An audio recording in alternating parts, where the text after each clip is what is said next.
Hello, and welcome to another episode of the Pink Couch Convo podcast.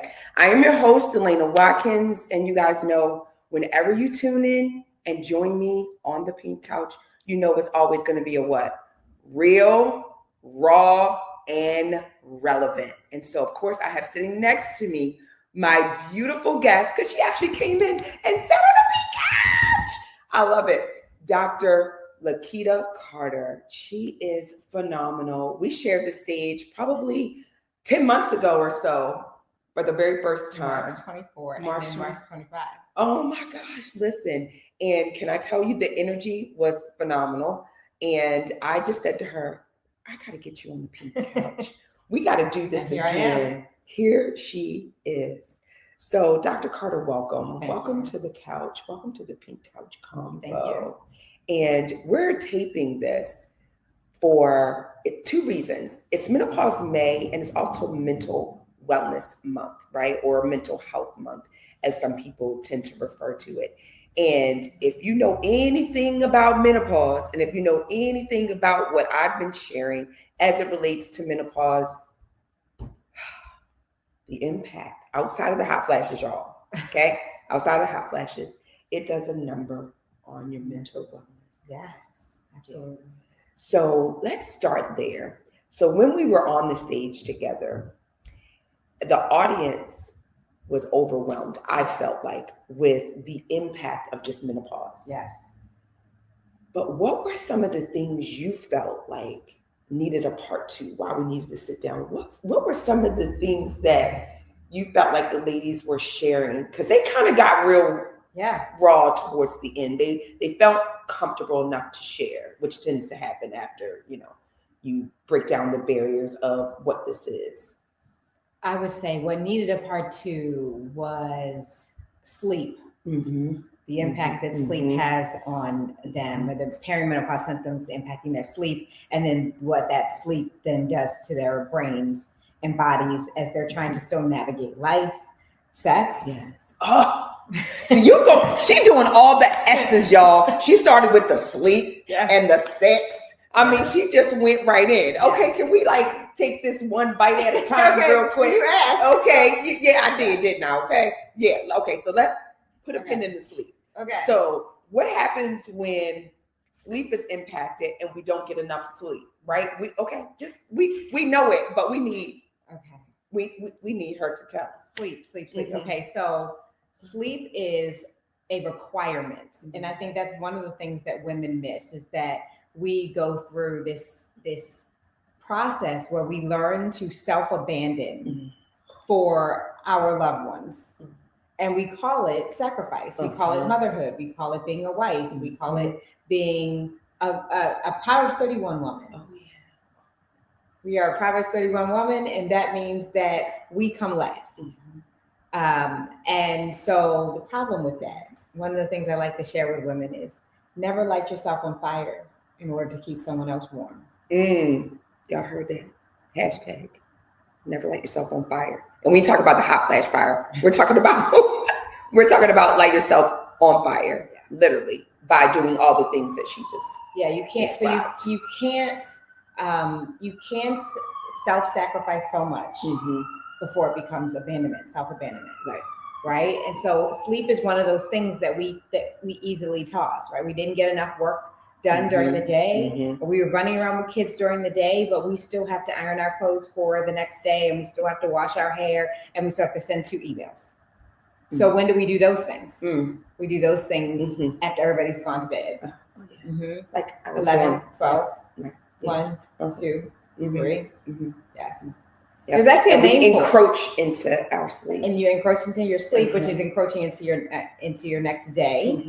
It's encroaching into your ability to focus, my productivity, my creativity, creativity, problem solving, the window, 100%. And then I get mad. Well, you're frustrated. I'm frustrated, and then I get mad. I get super frustrated that I had to do all that, and so therefore I feel like you said, I'm self-abandoning the things that would typically bring me joy. Or that I don't feel like I'm showing up for 100%.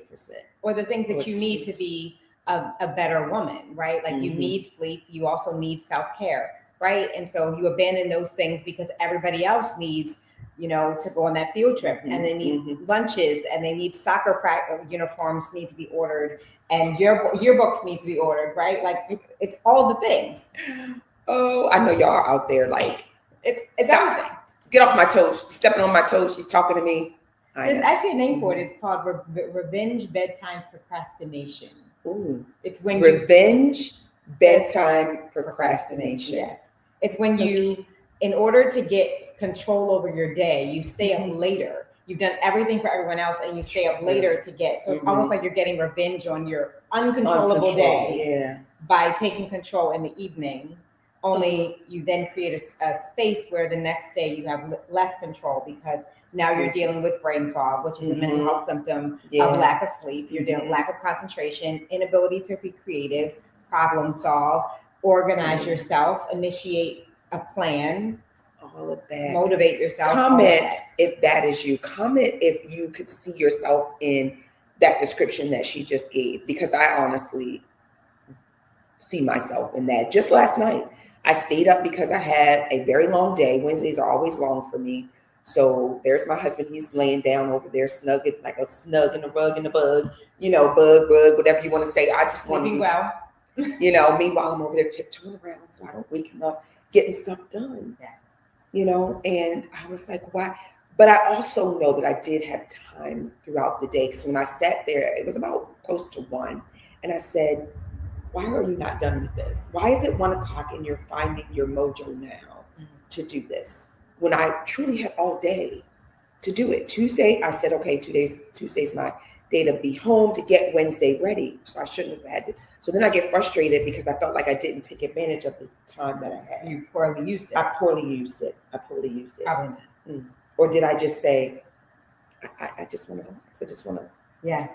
So you were doing what your body needed, but now you're frustrated that you weren't more efficient, that you weren't a drill sergeant with yourself and with your day and with your time. Correct. Right? Everything you just said. That's exactly how it played out for me yesterday. And so if I'm feeling this way, I always say, y'all know if I'm feeling this way, I know y'all are too. Stop playing.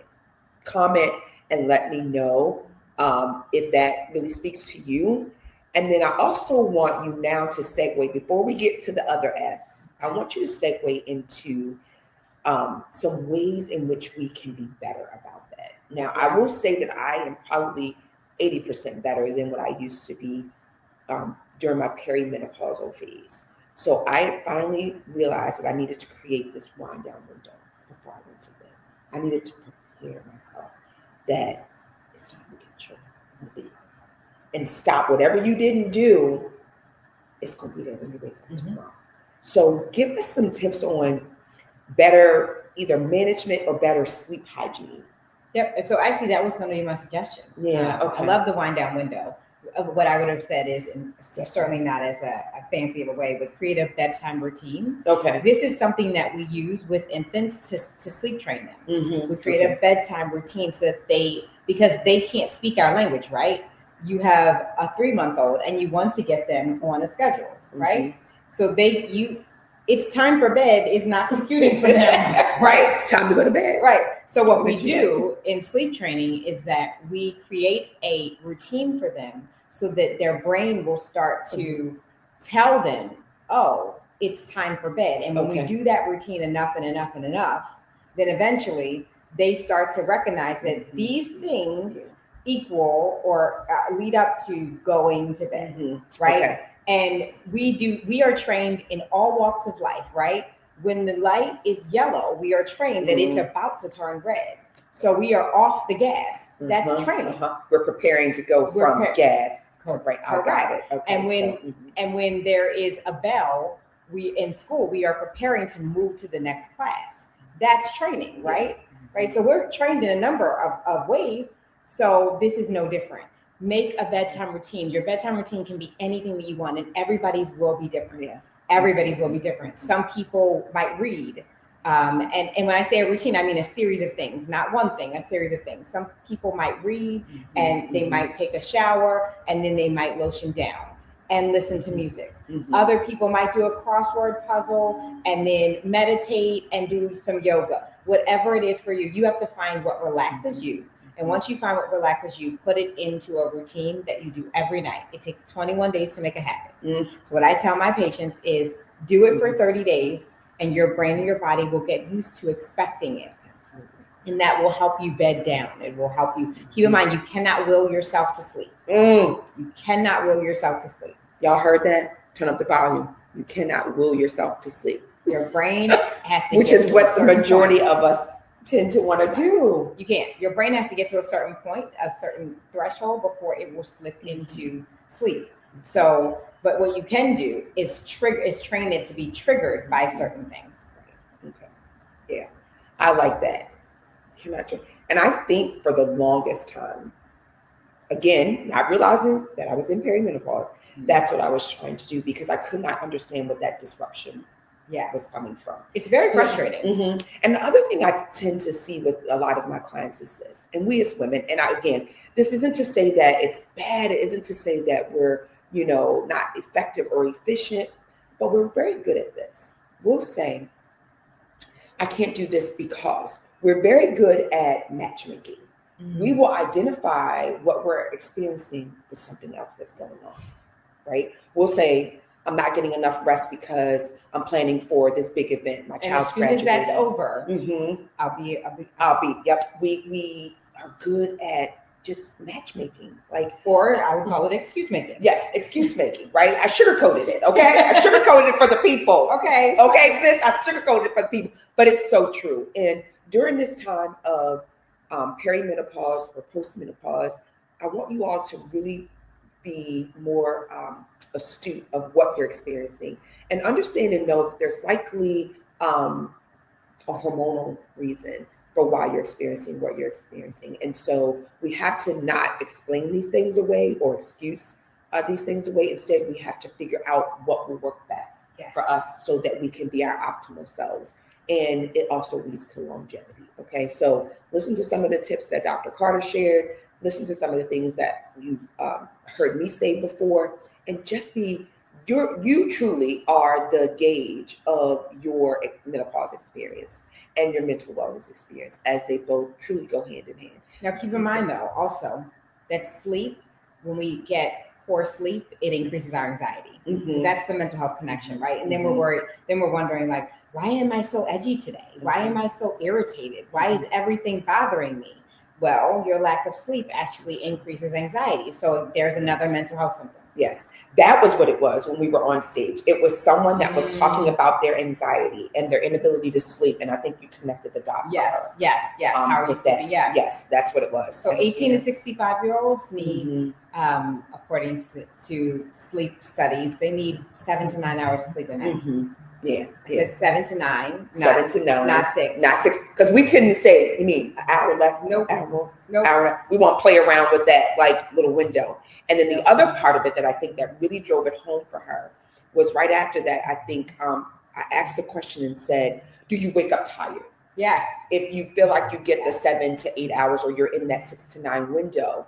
And then that's when we honed in that you're obviously not getting REM sleep. So REM is your quality sleep, right? Your rapid eye movement. That's it, like your dreamy state. So you know how you can kind of be in the bed and be asleep or think you're sleeping and rested, but you're really not because you didn't get to that good quality sleep. That's impactful. Yes. So we're not talking about the hours per se.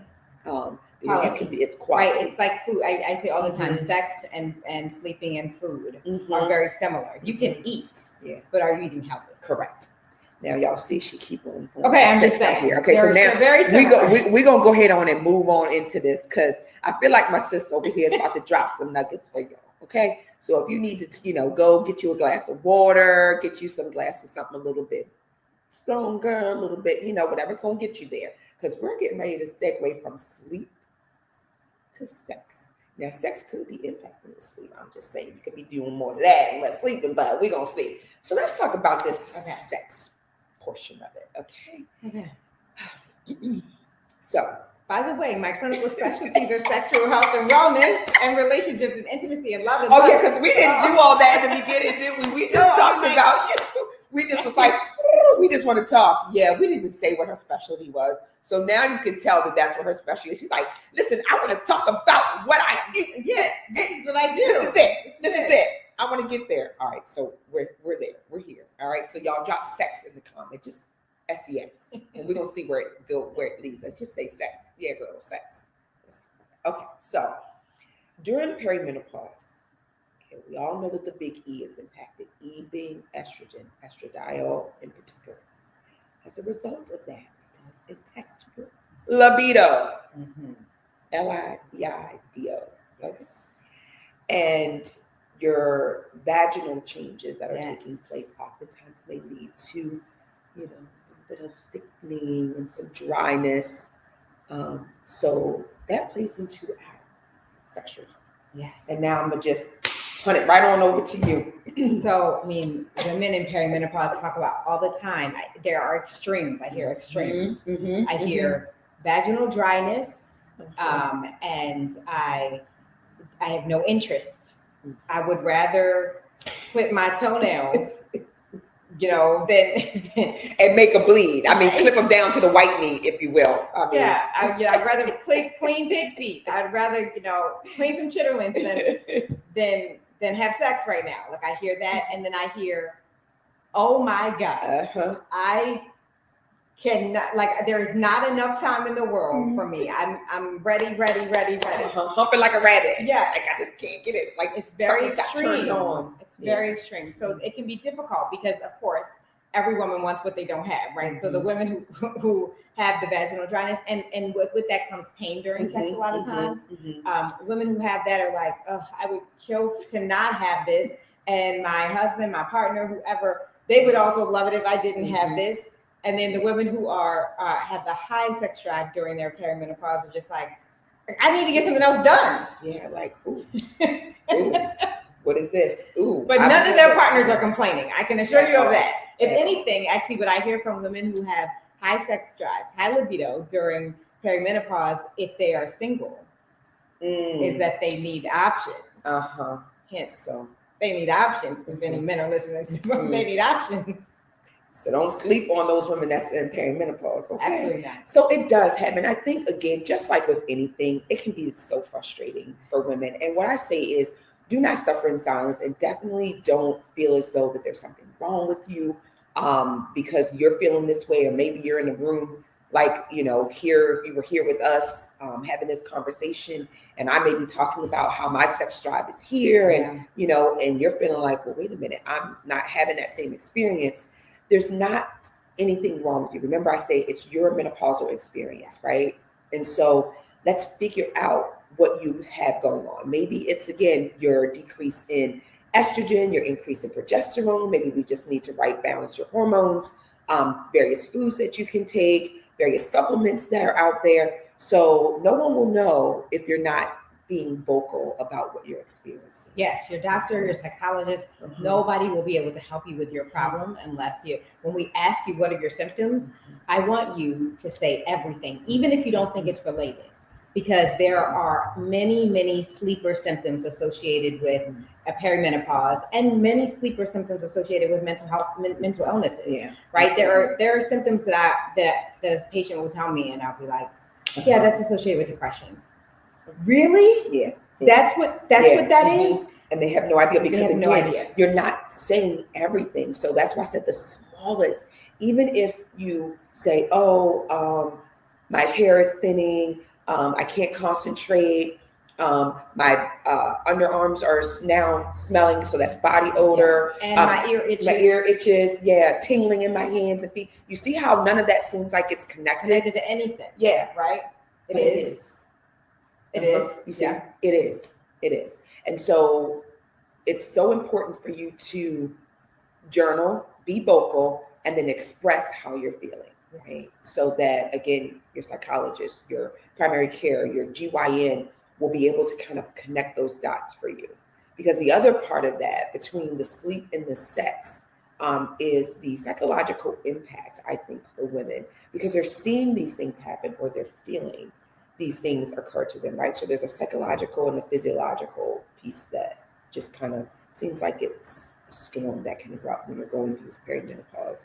And again, when you don't know, right? So if you stub your toe and you see blood, you realize what happened, right? You associate, ow, that hurts with, oh, I'm now bleeding to, I hit my toe.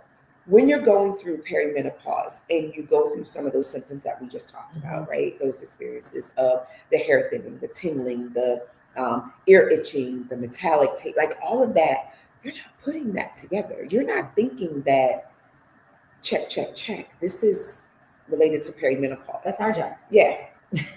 That's why you come to us, is that we have a full breath on the research. It's our job to know the research related to symptoms and what they are specifically tied in with, right? So there are many symptoms. There are many symptoms that are shared with anxiety, depression, ADHD, and perimenopause. The whole brain fog, lack of concentration happens in all four of what I just said: anxiety, depression, perimenopause, and ADHD. Brain fog, lack of concentration, difficulty getting motivated happens in all four of them. Oh my gosh. Okay. So that's how we're going to tie this back. We're going to loop that into what that looks like on a mental health, because I want to kind of end there, because I feel like a lot of people get frustrated with that. I feel like a lot of people are frustrated with the mental wellness piece of it.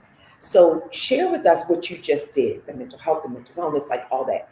Share that so that the women that are out here watching this or listening to this podcast don't feel like I did. And I felt like one thought away from a depressive valley, this whole, because I was still trying to piece together what was going on with the perimenopause at this time. There was no, you're in perimenopause. Yeah. It was just the uncontrollable crying at times. It was the inability to focus. It was just not being able to string two things together. I tell the story all the time about how I was standing in a room full of, C-suite individuals at this major hospital. You guys have heard me tell this story before. And I felt like I was having a mini stroke. I could not remember my presentation. And I thought, in my mind, as all this is going, I'm thinking something's happening and I don't know what it is. Like right in the middle of that, I just knew that there was something going on. So share with us really quickly, like the mental piece of it, the mental part that we need to kind of be in tune with. And then what can women do to kind of really segue out of it, or to say, it's okay, and this is what you need to do to kind of come through that, or there's help for you. I'm here for you. Yeah. Kind of thing. So, I know that was loaded, so take it away. So for all of us ladies who are not in perimenopause yet, what I would say is really become a student of yourself. Know what your patterns are. It was easy for me to pinpoint when I was in perimenopause, because I know myself, my patterns were, I'm a very patterned person. So I knew something was wrong when I could be working and in 15 minutes, I'd be like on my phone on Instagram looking. That was not me. I'm a very... I'm laughing because that was so me. That was not me. Oh, I mean during this time, yes. I didn't know it, but that wasn't me ever. But I'm laughing because that's exactly what I... Yeah, I am somebody who can, if I have a project I'm working on, I'm doing 5 hours sitting in the same spot. Like I get up for water, get up to the restroom, back at it. I don't flinch through it. Like sometimes even my kids will come and be like, "Are you still working on that?" Yeah. And so when I realized that like every 15 minutes I was stopping to like, I wonder what's in the fridge. Oh yeah, I was supposed to. Oh, she told me to look at. Y'all better drop in the comments, because you know that is you. Drop, sis, I feel you in the comments, or oh yeah, like that was so me. But if I didn't know me before, I would have thought, oh, this is weird. But what I thought was, something's wrong. Something is wrong. This is not me. So I would say if you're just starting perimenopause, then really try to figure out like what's your typical norm, because if you're not doing what you normally do, then that means that there's something off, and it's life, so something's going to be off. It's a-okay for something to be off, right? We got to investigate it to figure out what's off, and then figure out how we can manage it. So for some of us, it's hormone replacement therapy. For others of us, it's vitamins. For some of us, it's engaging in some self-care activities, that radical self-care. I'm not talking about the frou-frou stuff. Ladies, look, I always say I have nothing against manis, pedis, facials, massages, nothing against them. I get them regularly. I get them, right? You can see that. You can see us, right? You can see us, right? So we're good. That is not radical self-care. At this point, we get our nails and our hair and our toes and our massages. We get them so regularly, it's almost grooming. Mm-hmm. It's like brushing your teeth and washing your face in the morning, right? It's part of your every thing. It no longer thing. Qualifies up there to me for that whole self-care. It's not a self-care. It's almost like it's part of I'm supposed to go get this done. Well, yeah, because I present and I talk with my hands. So got it. Right? So yeah, I would say that radical self-care is about resisting things that deplete you. Radical self-care is, I'm going to give a presentation on this just this weekend in Delaware. Radical self-care is about saying yes to you. Not just about saying no to others. Everybody thinks, every time I hear set boundaries, it's always say no, say no, say no. But boundaries, just quick stop on this. Yes. Boundaries are about. I know. Yeah. Wait for that. Enough. If y'all don't know, we're live, and of course, we're at the lounge, so we've got the train, we got ambulances, police. It's okay. It's all part of the combo. Boundaries are about telling people this is how you get to stay in my life. It's not about pushing people away or out of your life. It's about saying this is what I need you to do to stay in my life. In other words, my boundary is that you have to speak respectfully to me. My boundary is not don't disrespect me. That's a description of what not to do. In order to set a healthy boundary, you tell people what to do. You have to be respectful of me in order to stay in my life. You have to be kind to me in order to stay in my life, right? You have to be supportive, whatever it is, right? You have, but boundaries are about telling people how to stay in. Not the people who do what they need to do to stay in are the people that are working within the boundaries. Everybody else is out anyway. Yeah. And that's the part that I think is so difficult for people to understand. So I'm so glad you broke that down about the boundaries. Yeah. I always say boundaries are for you. They're not for anybody, for anybody else. For anybody else. Which is why I never explain why I'm going to say when I say no. Yeah.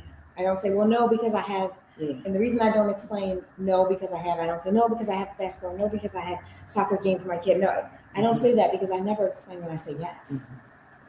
I never say, yes, I'm going to say yes to you because I really do want to present at your conference. Because how many times do you guys really do that? Yeah. But we feel the need to say no. Right. I say, yes, I can be there. And similarly, no, I can't make it. Not, no, I can't make it because I have to take my kids to soccer, or no, I can't. We always feel the need to justify. Yes. Because we want people to know that there's a real good reason why I'm saying no. Yeah. But maybe the real good reason is that I had plans to take a hike that day and I don't want to change my plans for that. Then I don't have the bandwidth. Okay. That's another thing. I don't have the capacity to do that. And we keep digging and we keep, kind of wanting to find it because we don't want to let people down or we don't want to say no. So yeah, energy is money. Yeah. Energy is money.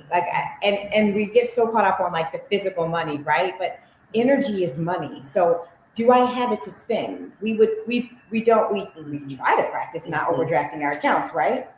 It's another learn. And when we overdraft our accounts, like when you overdraft the Bank of America or Wells Fargo, there's a fee for that. Oh, it's a fee associated. There's a fee for that. Fargo. Right?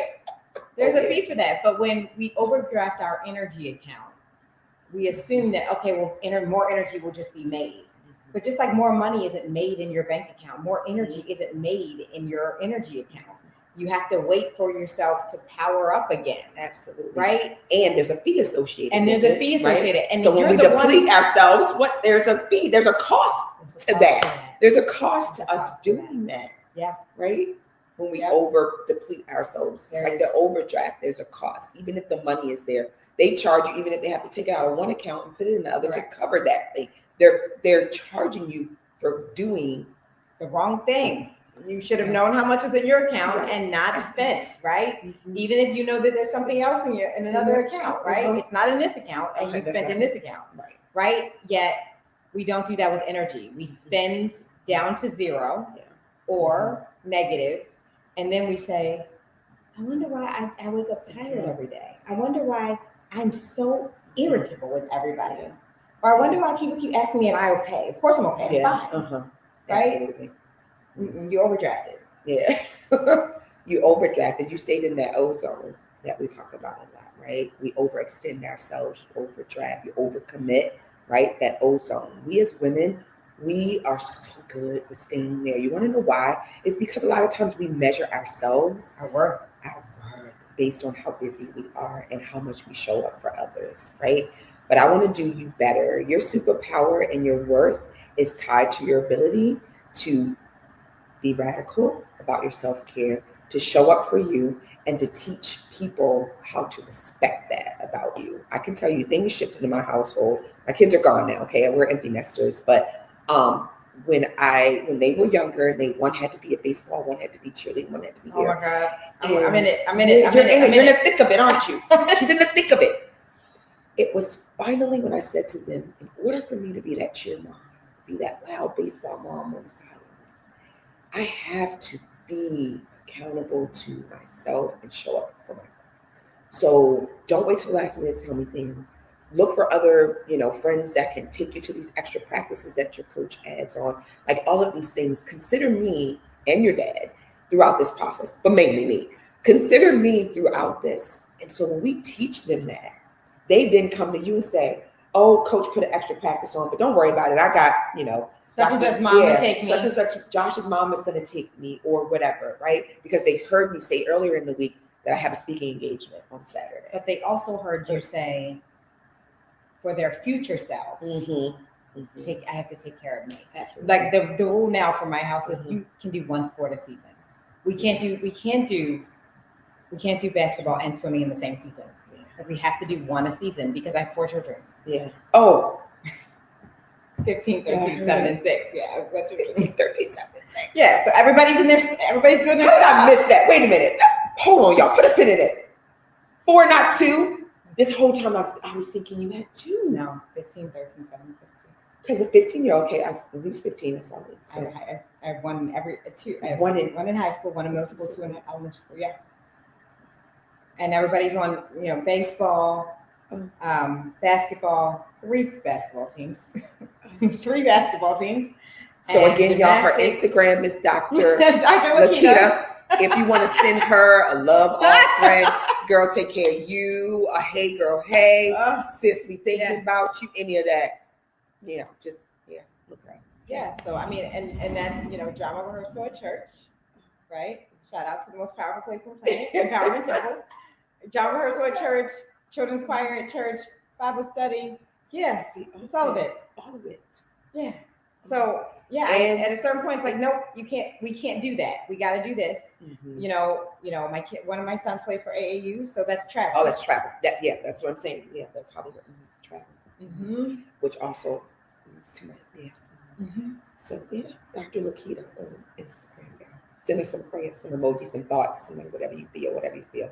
No, but in all fairness, but it does require us to remember that we are the nucleus and that we have to make sure that we're tapping into our self-preservation as it relates to being able to show up for all of the things. Right? And it's particularly important for me to do that for my daughter. I have 3 sons. Mm-hmm. Okay. And then the last one is a daughter.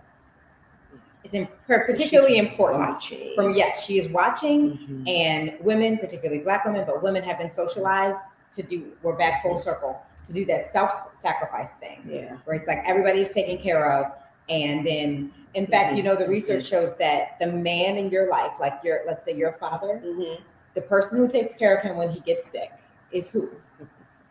It's your mother, right? Okay.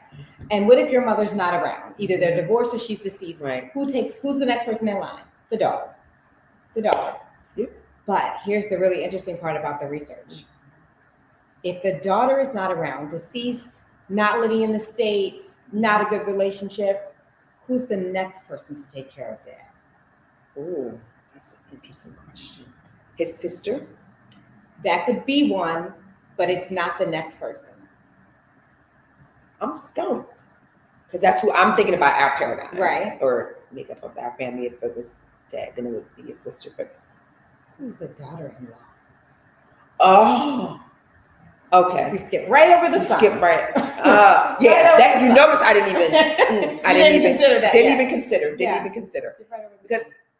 because in our dynamic and makeup for my dad, my brother is there, the son, but he only thinks about coming to cut the grass. Yeah. He can't physically do Taking it. care of the So physical fixing the output. leak. You know, just the other day he was there fixing something, but not Doctor's appointments. Make sure you take your medicine. That the kind shower. of thing. Yeah. You know, let's get you some new shoes, get some socks, new Check your blood underwear, sugar, all that. Yeah. Nope. Those things, no. No. But, I can fix the door handle. I can mow the grass. I can. And I watched this with my grandmother. I watched it go from my aunts, her daughters, but the next person who was taking care of her most, because at a certain point, 2 of her daughters died. So the next person was 1 daughter left, and then my mother. Okay. Even though she had 2 sons. 2 sons, yeah. Because I hear that a lot from clients, especially when I was working in healthcare. That would always be the complaint. But the other part of it is, it's not so much as that maybe they don't want to. I think they feel like the responsibility of that should lie with the. Yeah, I think they think we're more intuitive with it. Yeah. Like we know what to do, and we're more health oriented, right? So we generally take care of ourselves more. Right. And it just goes back to that whole nurture thing. We are socialized. It is socialized to do it. Yeah, and it just socialized to take care of others.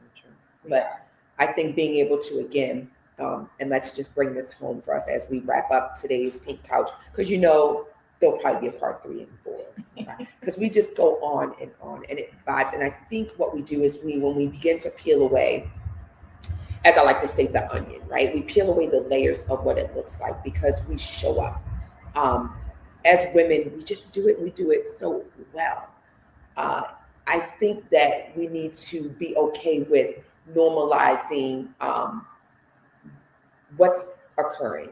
Like she said, socializing, normalizing, right? We're good at doing that. And I want us to be okay with not feeling well today. And then notifying everyone that's around us that we don't feel well today. We're not going to show up for this particular thing as we normally would. Okay. So Dr. LaKeita and I today on the Pink Couch in Menopause May, that this is being recorded, as well as Mental Health Awareness Month, we are allowing you to know that it is okay, right, for you not to show up 100% every day. It is okay for you to radically do self-care, right? And so if you need more tips, please tell them how to reach you. Your information will be on screen as well, but I want you to let them know how they can follow you, because you go live quite a bit. Y'all think I be in front of the camera live. This chick here, I'll be on. I'm like, what is Dr. Carter talking about now? I don't know. She gives, because it needs to be shared, and they need to see you, because I find that when women see and relate to you, they're able to embody the information. Yeah. And so I think it is very important for us to be on screen, on camera, and to be very transparent. Yeah. And I feel like you do a wonderful job of that. Thank you. Which is why I see I had to have her on the couch. A lot of my, you can follow me at Dr. LaKeita on Instagram, Dr. LaKeita. And a lot of my content is from viewers. They ask me questions, and I'll say, here's the answer to your question. I'm gonna make up a video about it, because if you have that question, absolutely, other people have that question. Yeah. So and she'll go on with the series part 30. So definitely follow her, and then begin to just kind of look, because there's some things that we talked about today that you also go a little deeper in as well. So again, some of the content that she talked about today on her Instagram, there are reels and various posts that you can also delve a little deeper. Okay. So again, you guys, thank you so much. As I always say, we're here for the real information, the raw stories, and the relevant, right? The relevant conversation here on the Pink Couch Convo. So tune in again on our next episode as we continue to bark on season 2. And I am Delana Watkins, your host, and I will see you guys soon.